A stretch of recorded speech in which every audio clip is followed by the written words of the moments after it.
Hello friends, आप सभी लोगों का स्वागत है हमारे यूट्यूब चैनल पर। तो आज हम पढ़ेंगे कक्षा 6 हमारा इतिहास और नागरिक जीवन, पाठ 4। पाठ का नाम है वैदिक काल, 1500 ईसा पूर्व से 600 ईसा पूर्व।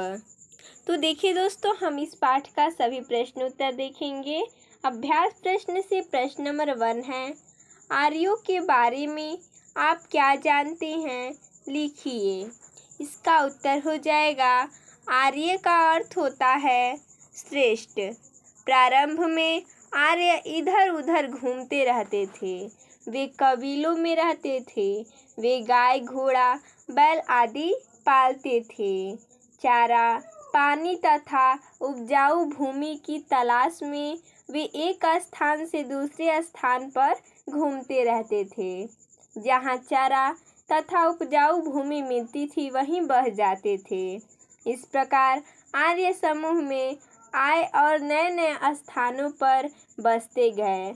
लगभग 1200 ईसा पूर्व से 1000 ईसा पूर्व तक आर्य सिंधु, सतलज, व्यास और सरस्वती नदी के किनारे बस गए।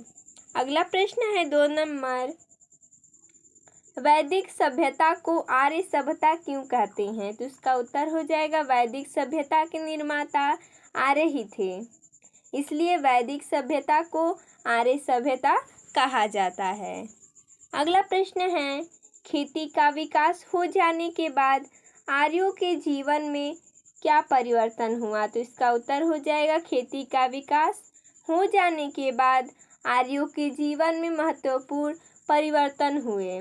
अब आर्य जौ के साथ गेहूं, धान, दाल आदि उगाने लगे और कृषि उनका मुख्य व्यवसाय बन गया। अगला प्रश्न है, आर्यों की सामाजिक व्यवस्था कैसी थी? तो इसका उत्तर हो जाएगा, आर्यों की सामाजिक व्यवस्था में समाज का आधार परिवार था। परिवार का वरिष्ठ सदस्य इसका मुखिया होता था, जिसको कुलप या गृहपति कहा जाता था। आरंभ में आर्य 3 वर्षों में विभाजित थे, राजा, पुरोहित तथा अन्य जन। यह विभाजन उनके व्यवसाय पर आधारित था। धीरे धीरे यज्ञ करवाने वाला ब्राह्मण, युद्ध करने वाला क्षत्रिय, व्यापार करने वाला वैश्य कहलाने लगा। साथ ही चौथा वर्ण शूद्र भी आया, जो युद्ध में हारे हुए लोग थे। यह व्यवस्था धीरे धीरे कठोर होती गई। कार्य का स्वरूप वंशानुगत होता गया। महिलाओं को समाज में उच्च स्थान प्राप्त था। वे पुरुषों के समान ही शिक्षा प्राप्त करती थी। आर्यों का घर घास फूस तथा मिट्टी के बने होते थे। आर्य दूध एवं उनसे बने पदार्थ का प्रयोग करते थे। अनाज में वे जौ, गेहूं, चावल का प्रयोग करते थे। अगला प्रश्न है 5 नंबर, वैदिक कालीन शिक्षा व्यवस्था का वर्णन कीजिए। तो इसका उत्तर हो जाएगा, विद्यार्थी गुरुकुल में रहकर शिक्षा प्राप्त करते थे। वेदों के साथ गणित, ज्यामिति, ज्योतिषी, भूगोल, सैन्य विज्ञान तथा शिल्प आदि की शिक्षा दी जाती थी। अगला प्रश्न है 6 नंबर, संक्षिप्त उत्तर लिखिए। इसमें दिया है, आश्रम व्यवस्था, सभा एवं समिति, आर्यावर्त, राजा के कर्तव्य। इन सभी का हमें संक्षिप्त में उत्तर लिखना है, जैसा कि हमने यहाँ पर लिखा है। आश्रम व्यवस्था, प्रत्येक व्यक्ति के जीवन को व्यवस्थित करने के लिए आर्यों ने जीवन को 4 अवस्थाओं में बांट दिया गया था। ब्रह्मचर्य, गृहस्थ, वानप्रस्थ, संन्यास। अगला, सभा एवं समिति, राजा पर नियंत्रण रखने के लिए सभा और समिति नामक संस्थाएं थी, जिसमें 70 से 80 लोग मिलकर समस्याओं को सुलझाते थे।